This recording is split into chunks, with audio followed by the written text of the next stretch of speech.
I've been collecting fabric for this mystery quilt basically since last year's mystery quilt ended, before I knew that this was going to be the summer mystery quilt instead of just the mystery quilt. That may have turned out to be a mistake because I've been collecting fat quarters and sometimes as much as a half-yard cuts, but this year's mystery quilt fabric requirements were given in yards. Specifically 8 1-yard cuts in the colors of your choice, 2 yards of your background fabric, and if you're paying close attention, you'll notice that one of the 1-yard cuts is a contrasting color. So this is very different from last year where the requirement was just 16 blue and 16 white.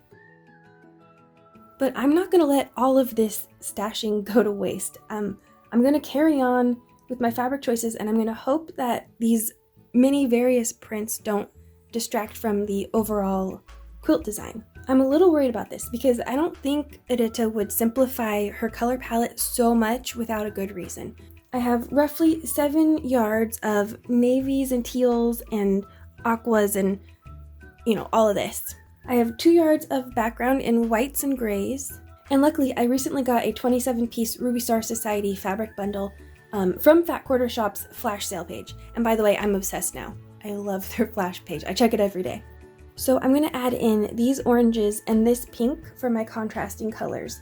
I'm a little nervous about this because I'm not a huge fan of orange, but I'm willing to go a little outside of my comfort zone and hope everything works out in the end.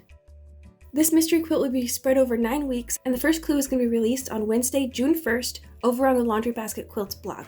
I'm looking forward to getting started, and I hope you'll join me along the way. I'm planning on posting a video every week, but I want to know what you want to see in these videos. Do you want to see every step of planning, cutting, sewing, and pressing? Do you want to see some simple, fast construction? Or maybe just a quick weekly report on how my blocks are coming together? Vote in the poll on the Thimblestorm community tab right here on YouTube, or leave a comment down below. I can't wait to hear from you, and I'll see you again real soon. Bye!